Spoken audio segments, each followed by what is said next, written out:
मला किंवा माझ्या पत्नीला काही झालं तर इंस्टाग्राम मेटा जबाबदार राहतील. नमस्कार मित्रांनो, आज आपण बोलणार आहोत सोशल मीडियावरील प्रसिद्ध कपल प्रसिकाबद्दल.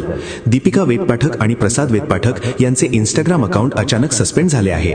प्रसिका ऑफिशियल हे दीपिका यांचे व्हेरीफाईड अकाउंट 950K+ फॉलोअर्ससह 2015 पासून म्हणजे तब्बल 10-11 वर्षांपासून चालू होते. त्यांचा कंटेंट घरगुती recipes, vlogs, fashion, product reviews, travel आणि ब्रँड प्रमोशन्स सगळं मराठीत आणि रिलेटेबल.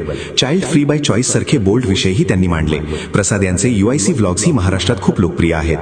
पण फेब्रुवारी 2026 मध्ये अचानक युआर इंडियन कन्झ्युमर सान्वी वेदपाठक आणि लंच विथ प्रसिका हे सर्व अकाउंट सस्पेंड झाली. मेटाकडून कोणतेही स्पष्ट कारण देण्यात आलेले नाही. प्रसाद अपील करत आहेत आणि चाहत्यांना अपडेट देत आहेत. आणि मला किंवा माझ्या पत्नीला काही झालं तर इंस्टाग्राम व मेटा जबाबदार राहतील, असा धक्कादायक पोस्ट प्रसाद वेदपाठक यांनी एक्सवर केला आहे.